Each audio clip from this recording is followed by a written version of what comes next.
নমস্কাৰ জনাই পুনৰবাৰ সকলোকে মোৰ আজি অন্য এটা ভিডিঅ'লৈ স্বাগতম জনাইছোঁ। আজি ভিডিঅ'টোত মই পকা মিঠা বগৰীৰ আচাৰ বনাব লৈছোঁ।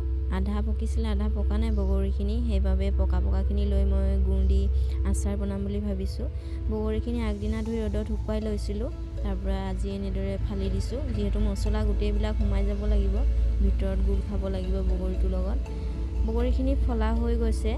নেক্সট এতিয়া মই ইয়াতে মছলা লৈছোঁ। এইপিনে পাঁচফোৰণ, জলকীয়া, জিৰা, ধনিয়া, চফ আৰু কালজিৰা, আৰু এইটো হৈছে পেকেটত থকা গুড়। আপোনালোকে বেলেগ গুড়ো ল'ব পাৰে।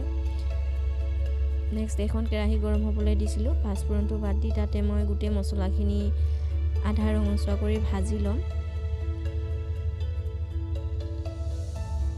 এয়া দেখিছে মোৰ মছলা ভজা হৈ গৈছে। এতিয়া ঠাণ্ডা হ'বলৈ কেৰাহীতে ৰাখি দিম। গুড়টো সৰু সৰুকৈ কাটি ল'ম, যিহেতু ডাঙৰকৈ দিলে গলিবলৈ বহুত সময় লাগে। আপোনালোকৰ বগৰীখিনি যিমানখিনি হয় বা মিঠাটো যিমান অনুযায়ী দিব বিচাৰে সিমানকৈ দিব পাৰে। মই বেছি মিঠা দিয়া নাই, অলপমান দিছোঁ। এইপিনে মোৰ মছলা গৰম হৈ গ'ল। আনহাতে কেৰাহী এখন গৰম হ'বলৈ ৰাখি দিছিলোঁ। কেৰাহীখনো গৰম হৈ গ'ল, তাতে অলপ তেল দি দিছোঁ।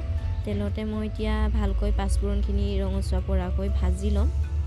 ভজা হৈ গ'ল, ইয়াতে মই গুড়খিনি দি দিছোঁ। দি পিনি এনেদৰে মিক্স কৰি দিছোঁ।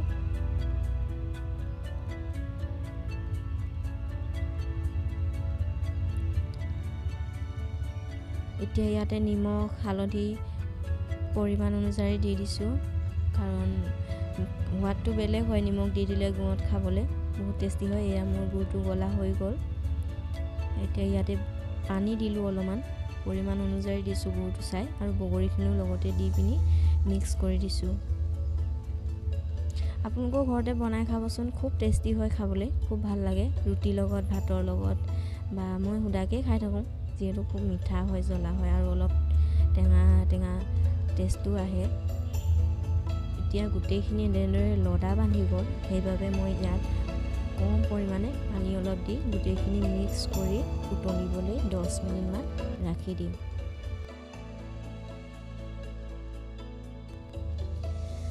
গুড়খিনি, বগৰীখিনি আৰু পানীখিনি ভালদৰে মিক্স হ'বলৈ এনেদৰে লৰাই থাকিব লাগিব, নহ'লে লদা বান্ধি যাব। মাজে মাজে এবাৰ ৰ'দত দি থাকিব লাগে। ৰ'দত দি থাকিলে বহুত দিনলৈ খাব পৰা যায় মিঠা বগৰী আচাৰটো। এয়া মোৰ বগৰীখিনি উতলি হৈ গৈছে। মই ইয়াতে এতিয়া খুন্দি থোৱা জিৰা, ধনিয়া মছলাবিলাক দি দিম। মছলাখিনি বেছি গুড়ি কৰিলে খাবলৈ ইমান ভাল নালাগে, সেইবাবে মই অলপ গোটা হৈ থকাকৈ ৰাখিছোঁ। আপোনালোকে মছলাখিনি বেছি গুড়ি কৰোঁ বুলি ভাবিলেও কৰি ল'ব পাৰে, কিন্তু মই গোটেইখিনি একেবাৰে মিহিকৈ গুড়ি কৰি লোৱা নাই। এতিয়া ইয়াতে ভাজি লোৱা শুকান জলকীয়াখিনিও লগত দি দিছোঁ।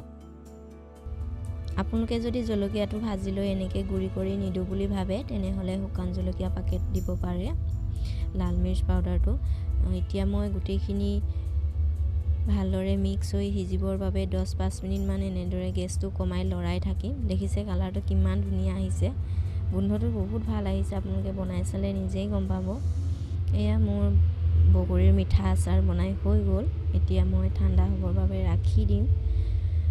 যদি আজি ভিডিঅ'টো চাই ভাল লাগিলে লাইক, কমেণ্ট, শ্বেয়াৰ, আৰু মোৰ চেনেলত যদি নতুন হয় প্লিজ তেন্তে চেনেলটো ছাবস্ক্ৰাইব কৰি দিব। এয়া বগৰী হৈ গ'ল মোৰ, আৰু আজি ভিডিঅ'টো চোৱাৰ বাবে সকলোকে বহুত বহুত ধন্যবাদ।